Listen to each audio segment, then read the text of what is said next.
Class 6 की worksheet 37 करेंगे और आज की जो वर्कशीट का टॉपिक है वो है प्रकाश, छाया एवं परावर्तन। स्पेशली जो आज हम सब टॉपिक करेंगे वो है दर्पण और परावर्तन, यानी इन दो चीज़ों का क्या रिलेशन है। पहले हिंदी मीडियम में देखेंगे, उसके बाद इंग्लिश में आप पढ़ेंगे। जैसे कि सभी बच्चों ने देखा होगा कि जो भी चीज़ हम देखते हैं, जैसे अगर आप अंधेरे में पढ़ेंगे आपको कुछ भी दिखाई नहीं देता, मोमबत्ती जला देते हैं तो आपको सारी चीज़ें दिखाई देने लग जाती हैं, वो सब परावर्तन के कारण होता है। मतलब जब भी प्रकाश की तरंगें किसी सतह पर गिरने पर अपनी दिशा बदल सकती हैं, उसे परावर्तन कहते हैं। और दर्पण एक ऐसी वस्तु है जो प्रकाश को परावर्तित करती है। जैसे ये दर्पण है, इस पर जो लाइट आ रही है ये अपवर्तित किरणें हैं और ये इसके साथ टकरा के वापस दूसरी दिशा में चली जाती हैं। जितने एंगल से आएंगी उतने ही एंगल से दूसरी दिशा में चली जाती हैं। इसका मतलब परावर्तन के लिए दर्पण एक ऐसी वस्तु है जो प्रकाश को परावर्तित कर देती है। इसलिए आमतौर पर जो दर्पण का कार्य कौन कौन सी चीज़ें करती हैं, जो चमकदार हों, पॉलिश वाली हों। जैसे घर के अंदर आप नई चम्मच लेके आते हैं, वो पॉलिश्ड या चमकदार होती है तो वो दर्पण की भांति काम करती है और उसमें हमारा चेहरा दिखाई देता है, तो वो परावर्तन के कारण होता है। दूसरा, दर्पण में किसी भी वस्तु का प्रतिबिंब परावर्तन के कारण ही दिखाई देता है। और तीसरा कारण है दर्पण उस पर पड़ने वाले प्रकाश की दिशा को बदल देता है। तो ये पॉइंट है परावर्तन के, कि जैसे अगर आप एक खुरदरी मेज़ लेंगे, खुरदरी सतह लेंगे या खुरदरी कोई भी सरफेस होगा, शाइनिंग सरफेस, उसमें क्या होता है कि जो किरणें आती हैं वो उसी एंगल से नहीं जाएंगी, उनका एंगल डिफर हो जाता है, इसलिए वो हमें बिखरी हुई नज़र आती हैं।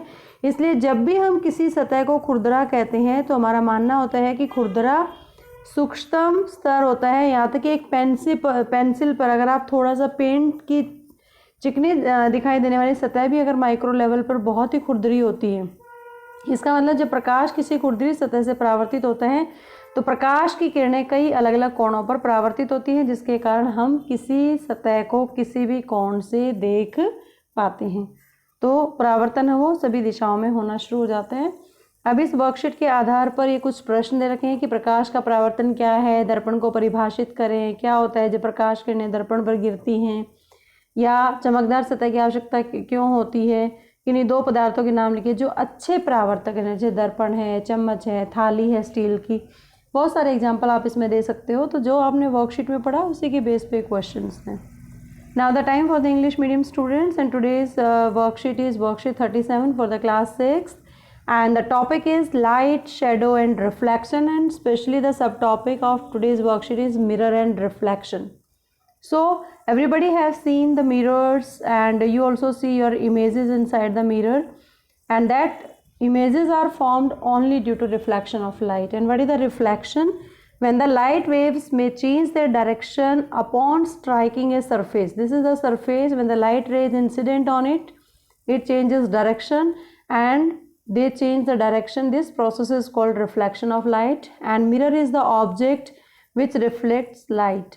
And what are the conditions for the reflection? First of all, shiny and polished surface usually act as mirrors, and due to reflection the image of the object is seen in the mirror. Third is mirror changes the direction of light falling on it. And you have also seen the two types of the surfaces. One is smooth that you have discussed, other is a rough surface. For example, the tabletop, and you are able to see all the images, all the things from any direction, because when we say a surface to be rough, it means rough at the micro level. Even items that appear smooth like enamel paint on the pencil are very rough at the micro level, and when the light is reflected off a rough surface, the light rays are reflecting at many angles. You can see many angles light is seen in the different direction. This allows us to see a surface from any angle. So on the basis of the worksheet, you have to do all these questions in your notebook, these 5 questions. I hope you understand the concept of reflection and mirror. Keep watching Super Vigyan. Thank you so much.